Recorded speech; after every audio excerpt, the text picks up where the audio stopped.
Lo primero que pensé al verla bajar del coche fue, ese vestido no es para ir al gimnasio. Era martes, 18:45 de la tarde. Yo había salido antes del trabajo, sin avisar. Iba a recoger a nuestra hija pequeña del conservatorio, pero la clase se había cancelado. Decidí pasar por el gimnasio donde entrena Lucía para darle una sorpresa. Estábamos intentando pasar más tiempo juntos, reconectar, como ella decía. El aparcamiento del gimnasio estaba casi vacío. Me bajé del coche justo cuando reconocí su silueta al otro lado de la calle, bajando de un coche que no era el suyo.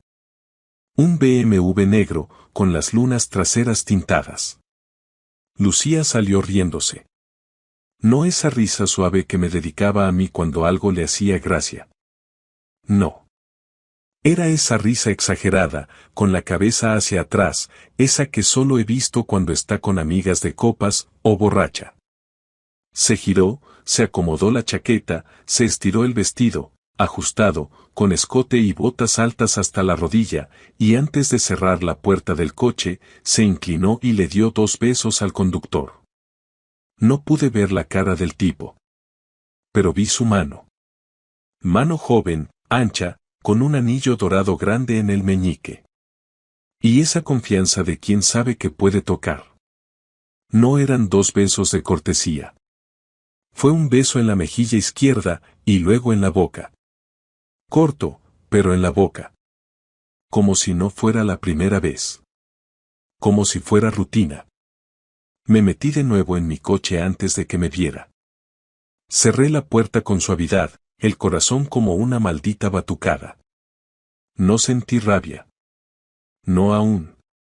Sentí vergüenza. Asco. Incredulidad. Quise pensar que era una despedida inocente. Que no lo había visto bien. Que estaba malinterpretando. Pero no estaba malinterpretando una mierda. 5 minutos después, la vi entrar al gimnasio como si nada, saludando a la recepcionista. Y yo, como un gilipollas, me quedé en el coche, sin saber si bajarme a enfrentarla ahí mismo o volver a casa como si no hubiese visto nada. Decidí lo segundo. A veces el silencio no es cobardía. A veces es estrategia. Esa noche, durante la cena, Lucía me contó que la clase en el gimnasio había sido agotadora. Que el instructor nuevo se pasaba con las rutinas. Me miró como si nada. Como si no hubiese estado metiéndole la lengua a un tipo 20 minutos antes. Yo asentí, le pasé el pan y sonreí. Pero por dentro, algo ya se había activado. Y ya no había vuelta atrás. Los días siguientes fueron extraños. No por lo que Lucía decía o hacía, sino porque yo ya no la miraba igual.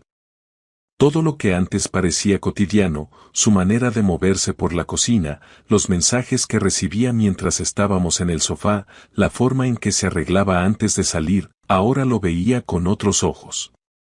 Y no lo veía como un paranoico. No lo imaginaba. Lo había visto con mis propios ojos. Su boca sobre la de otro. Y aún así, me callaba. No por miedo. No por debilidad. Me callaba porque necesitaba saber más. No me bastaba con una imagen. Necesitaba saber quién era él, desde cuándo, cómo se había permitido jugar conmigo. No era celos. Era otra cosa. Una rabia seca que se escondía bajo cada gesto mío de normalidad. Hacía mis tareas como siempre. Iba a por los niños. Lavaba los platos. Fingía que dormía. Pero por las noches, cuando ella se duchaba, me quedaba en el pasillo mirando la luz de su móvil a través de la puerta entreabierta del dormitorio. Nunca lo tocaba. Ni una sola vez. Solo observaba. Esperaba. Escuchaba. Y cada vez que ella salía del baño, envuelta en esa toalla blanca con la que solía excitarme, yo solo pensaba en cómo alguien más había tenido acceso a ese cuerpo. Esa piel. Esa voz. Una noche, Mientras veíamos un programa tonto de cocina en la tele, le pregunté sin rodeos, como si nada. ¿Quién es el del BMW negro? Me miró como si le hubiera hablado en chino. ¿Qué coche?, dijo, parpadeando rápido, como cuando miente. Me quedé mirándola sin decir más. No me interesaba la respuesta, sino ver cómo reaccionaba. Bajó la mirada hacia su té, fingiendo indiferencia, pero se quedó quieta, demasiado. «Estás celoso ahora, otra vez con tus ideas raras», dijo, fingiendo una sonrisa que no le salió. «No he dicho que haya hecho nada. Solo te pregunté quién era». Ella se levantó. Fue al baño. Cerró la puerta. Minutos después salió y cambió de tema como si nada. Pero esa noche no me tocó. Ni una caricia. Nada. Como si el simple hecho de que yo hubiera preguntado la hubiese empujado al rincón del desprecio. Pasaron 2 días más. El jueves me ofrecía llevarla al trabajo. Le dije que mi coche estaba con un fallo en la batería, que el suyo arrancaba mejor por las mañanas. Aceptó sin sospechar. Durante el camino, la noté nerviosa. Me preguntó 2 veces si me sentía bien. Respondí que sí. Cuando la dejé frente al instituto, le dije que pasaría a buscarla al mediodía. ¿No te toca oficina hoy?, preguntó. No, hoy hago remoto. Voy a por ti luego, respondí. Me sonrió, pero su cara cambió en una décima de segundo. Como si la hubieran pillado haciendo algo y no supiera si estaba a salvo. Cuando bajó del coche, me fui, pero no a casa. Me quedé en una calle lateral, a 2 cuadras del gimnasio donde iba cada martes y jueves. Esperé. A las 12 menos cuarto, vi salir a Lucía. No iba vestida con ropa de trabajo. Iba con el mismo vestido de ese martes. Tacones. Bolso pequeño. Nada de libros, ni portátil. Caminó rápido hasta la misma esquina donde la había visto subirse antes. Y ahí estaba el BMW. Esta vez, aparcado con las luces de posición. Se subió sin mirar atrás. Y yo lo seguí. El coche no fue muy lejos. 20 minutos hasta un pequeño hotel a las afueras. Uno de esos que están escondidos entre naves industriales, con entrada trasera y recepcionistas invisibles. No pude creerlo. No porque no lo esperara, sino porque verlo así, tan directo, sin disimulos, me provocó algo físico. Un dolor en el pecho como un golpe mal dado. El coche entró por la rampa y desapareció detrás de un portón automático. Yo aparqué fuera. Esperé. Quería ver si era solo eso. Si realmente entraban juntos. Salí del coche. Caminé hasta la entrada peatonal del hotel y me acerqué lo suficiente para ver por la cristalera de recepción. Vacía. Pero al fondo, en la pantalla de seguridad, vi lo que necesitaba ver. Cámara del garaje. Lucía y ese tipo, bajando del coche. Besándose. Riéndose. Ella con la mano en su pecho. Él tocándole el culo como si fuera algo suyo desde siempre. Me fui. Esa noche no dije nada. Me lavé los dientes. Me metí en la cama. Ella llegó 2 horas después, con una excusa mala sobre una reunión con padres que se alargó. Traía el pelo mojado. Dijo que se había duchado en el instituto. Le pregunté cómo había vuelto si yo tenía su coche. Dijo que su compañera Marta la había acercado. Todo tan predecible. Tan patético. No le respondí. Me di la vuelta. Al día siguiente, cambié la contraseña del Wi-Fi. Ella me lo mencionó en el desayuno. ¿Ha pasado algo con la conexión? No me carga nada. Le dije que debía de ser la compañía. Ya lo arreglo yo después. Pero esa tarde no lo arreglé. Esa tarde fui al trabajo de mi primo Raúl. Técnico informático. Le pedí un favor. Quería instalar un pequeño GPS en su coche. Me dijo que sí, sin preguntar demasiado. No me hizo falta justificar nada. Al parecer, todos tenemos un límite en el que el orgullo se calla y solo queda la necesidad de saber la verdad entera, sin decoraciones. Esa misma noche, mientras Lucía dormía, salí con las llaves de su coche y volví media hora después con el dispositivo instalado bajo el asiento del copiloto. Ya no me hacía falta preguntar nada. Solo seguir el rastro. Y esperar. No sé si fue el cansancio o la costumbre, pero Lucía tardó 3 días en darse cuenta de que algo andaba mal. El viernes por la noche me preguntó por qué ya no me acercaba a besarla antes de dormir. Le respondí que estaba cansado, que tenía muchas cosas en la cabeza. Se lo creyó, o fingió hacerlo, porque no insistió. Pero yo ya no dormía igual. No porque me doliera, sino porque estaba esperando. El rastreador que instalé en su coche me daba cada noche las coordenadas exactas de a dónde iba. No todos los días salía con él. El tipo tenía nombre. Carlos. Me costó 2 días enteros descubrirlo, usando la matrícula del coche, que conseguí gracias a una cámara que hay justo en la esquina donde Lucía lo esperaba. Mi amigo Miguel, que trabaja en la policía local, me hizo el favor de buscar en la base de datos. No preguntó mucho, apenas me miró y me dijo que no quería saber detalles. Carlos Cifuentes, 36 años, separado, sin hijos. Consultor comercial, trabaja por su cuenta. Vive en un piso cerca del centro. Un piso al que Lucía ha ido ya 2 veces esta semana. La tercera vez que el GPS marcó que estaban en la misma dirección durante más de 2 horas, supe que era momento de hacer algo más que mirar. Aquel sábado por la tarde, le dije que iba a llevar a los niños al cine. Ella dijo que aprovecharía para adelantar cosas del lunes, y me sonrió como si fuera un sábado cualquiera. No hizo ningún comentario cuando salí con los niños. Les compré palomitas, los dejé con mi hermana en casa de mi madre, y volví directo al piso de Carlos. El coche de Lucía estaba aparcado en la acera de enfrente. Subí las escaleras del edificio y esperé junto a la puerta del tercero C. No toqué. Solo escuché. Silencio. Luego, risas. Después, pasos. Entonces toqué. La puerta se abrió unos 5 centímetros. Carlos apareció en camiseta, con el pelo mojado. Se quedó inmóvil cuando me vio. No sabía quién era yo, pero algo en mi cara le debió decir que no era una visita deseada. «¿Lucía está?», pregunté, sin rodeos.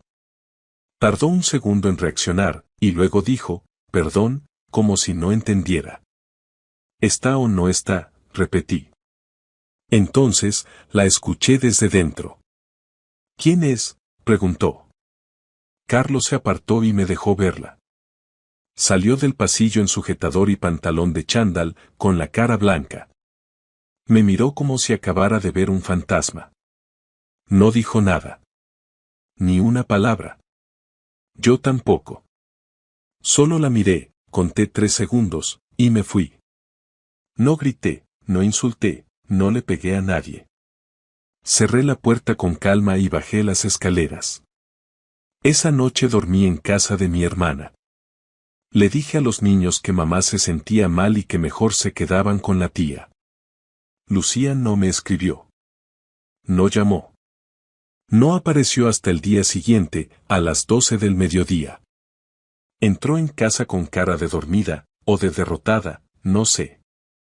Se sentó en la cocina, donde yo tomaba café. «Puedo explicarlo», dijo. Levanté la mirada y le respondí sin levantar la voz. «Tienes 1 minuto».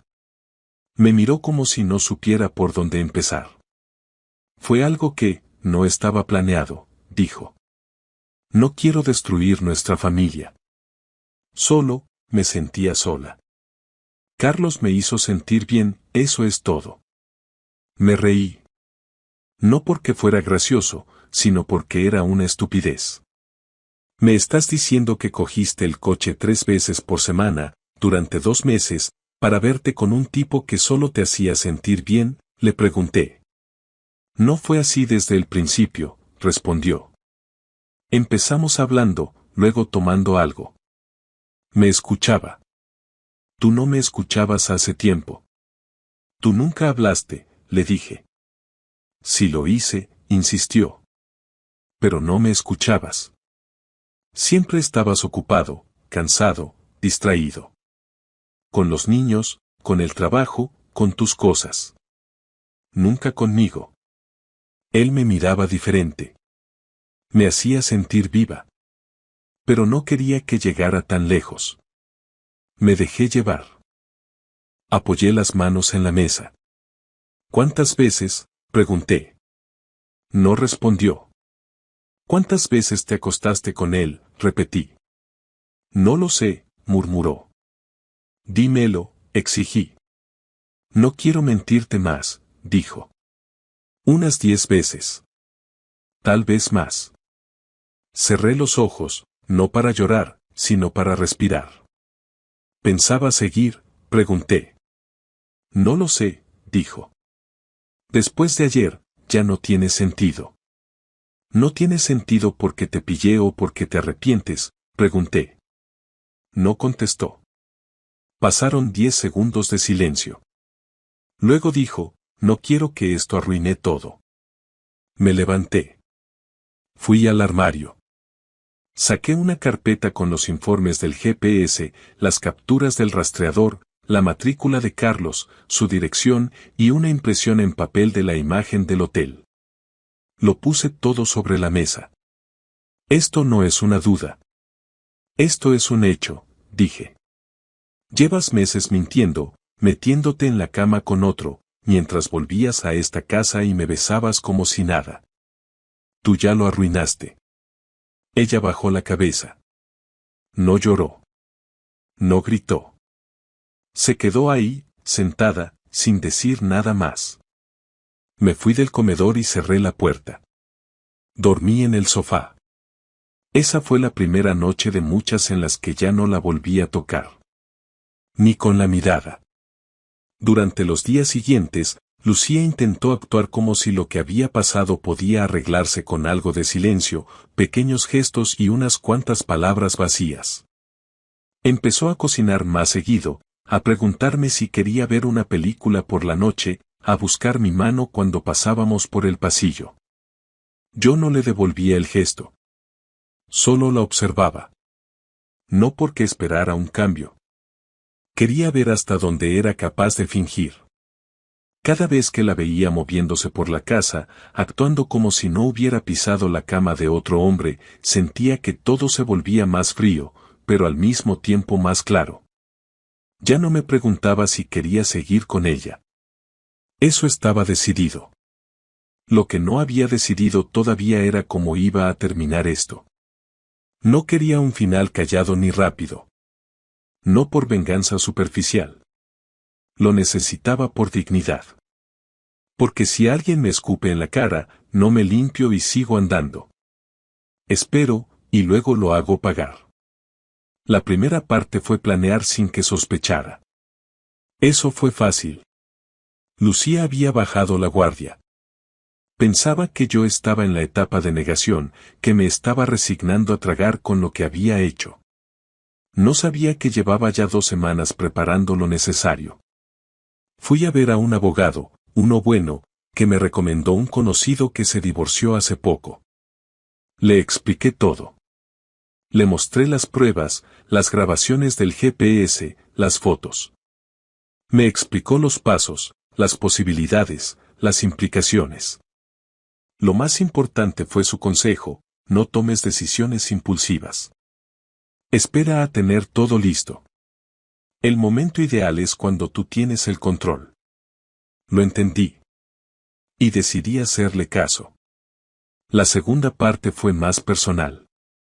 Carlos. No me interesaba enfrentarme a él físicamente. No quería una pelea de bar ni un intercambio de amenazas. Quería que su nombre, su entorno, sus espacios, recibieran una dosis de su propio veneno.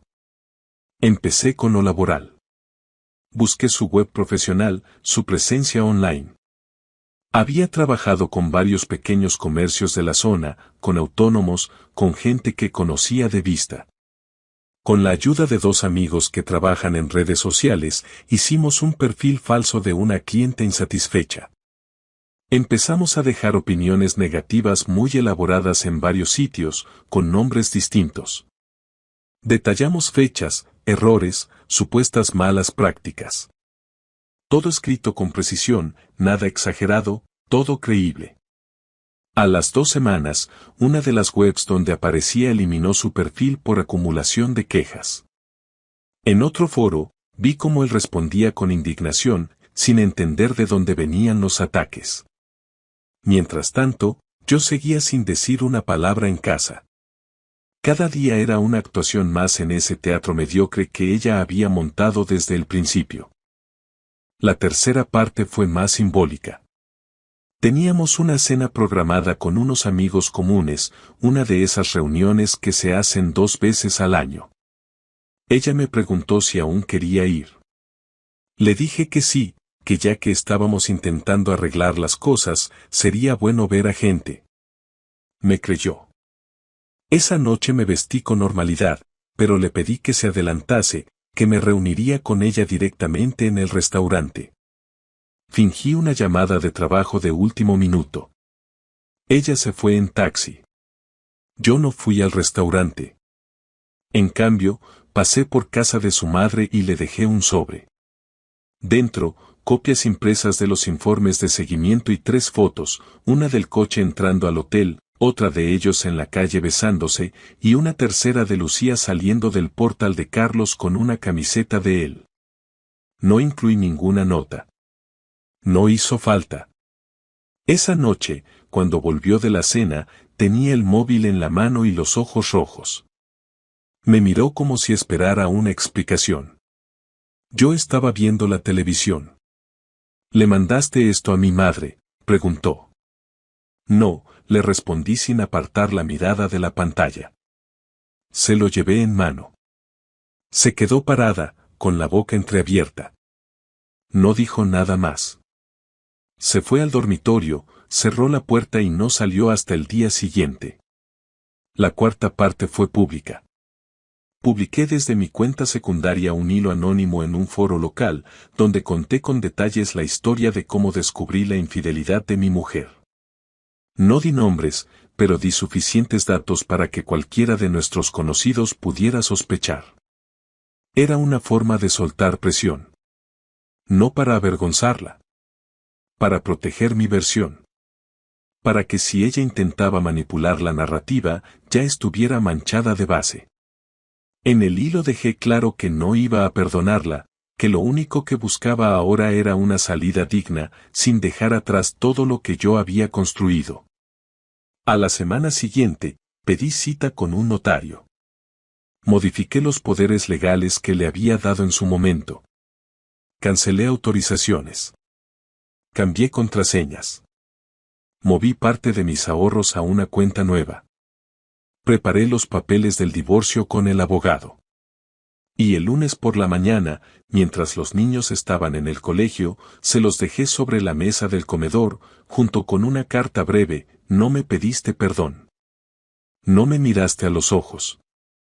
No fuiste valiente ni honesta. Aquí termina tu obra. Lo que viene ahora ya no depende de ti. Cuando volvió a casa y vio los papeles, me llamó 2 veces. No contesté. Luego mandó un audio de casi 5 minutos. No lo escuché. Lo eliminé sin abrir. Sabía que lo próximo sería la parte emocional. Y para eso también estaba preparado. La conversación final no fue como la imaginé durante esas semanas en las que preparaba cada movimiento. Pensé que iba a llorar, que iba a gritarme o a suplicarme que no lo hiciera, pero lo que encontré fue una mezcla de resignación y soberbia mal disimulada. Me llamó el jueves por la tarde, sabiendo que los niños estaban con mis padres, como si hubiera esperado el momento exacto para que no hubiera testigos. Me pidió que habláramos cara a cara. Le dije que viniera al piso el sábado por la mañana.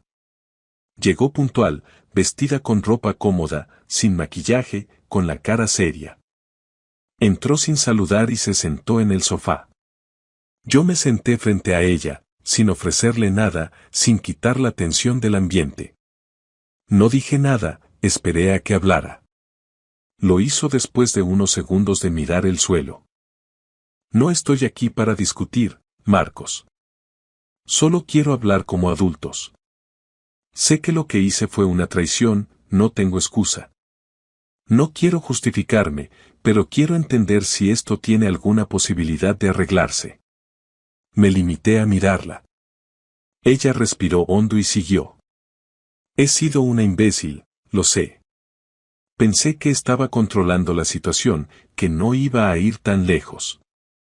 Me sentía vacía, no contigo, conmigo misma. No me sentía deseada, ni viva, ni vista. Carlos solo fue un escape, no fue amor, no fue nada serio. Fue una idiotez que me salió cara. Pero esto, lo nuestro, los años, los hijos, no quiero que acaben así. No le respondí de inmediato. Quería que sintiera el peso del silencio. Quería que se notara que ya no tenía ninguna influencia sobre mí. Finalmente hablé, con voz firme pero sin levantar el tono. No me interesa lo que sentiste con él, ni lo que piensas ahora que ya te pillé. Lo que me importa es lo que hiciste, lo que decidiste hacer a espaldas mías durante semanas.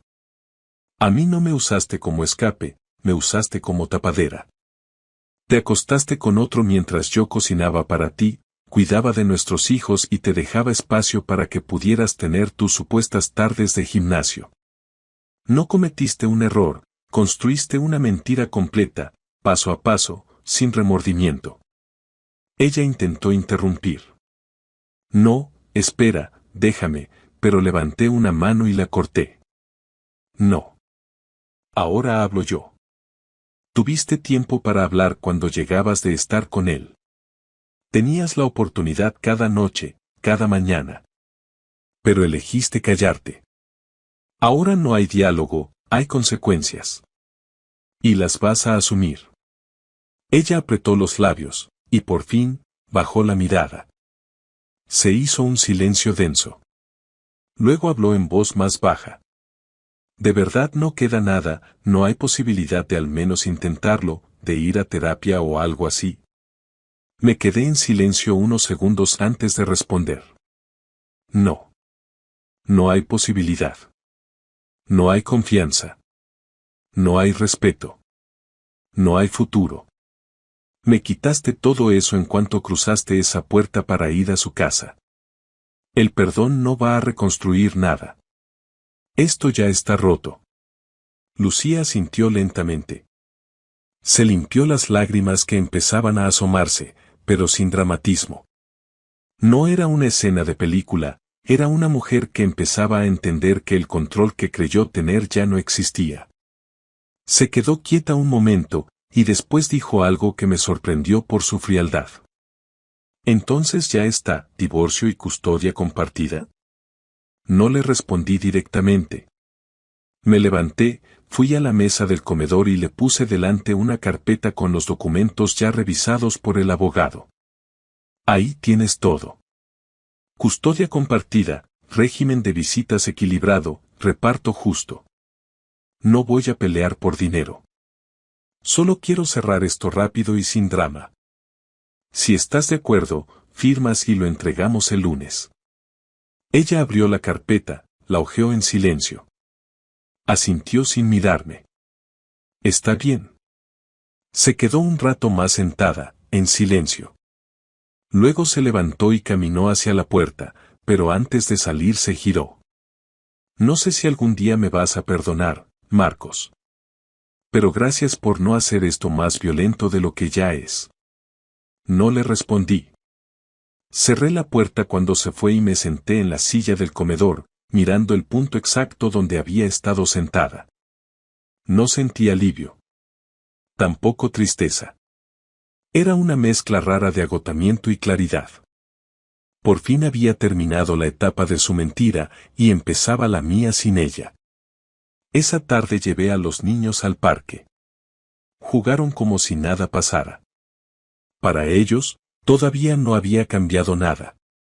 Pero lo haría, y yo sería el encargado de explicarles todo con calma, sin odio. No les iba a llenar la cabeza de reproches contra su madre, pero tampoco les iba a mentir. Cuando llegara el momento, sabrían la verdad.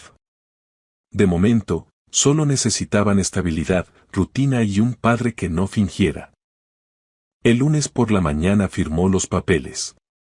Se los entregamos al abogado juntos. No volvimos a hablar de lo ocurrido. Todo lo que tenía que decir ya lo había dicho.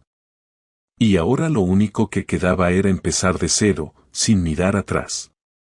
Firmar los papeles no fue un alivio inmediato, pero marcó una línea clara. A partir de ese día ya no tenía que fingir normalidad frente a Lucía ni mantener una tensión constante en casa.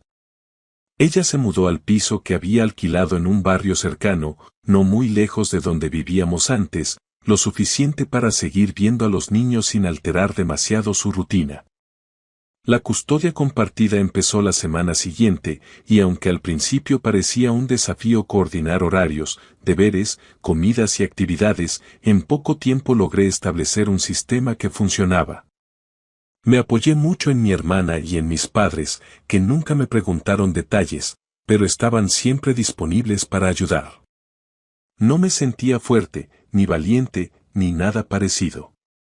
Me sentía simplemente operativo, como alguien que tiene que moverse aunque no le quede energía, porque si se detiene un solo día, todo se derrumba.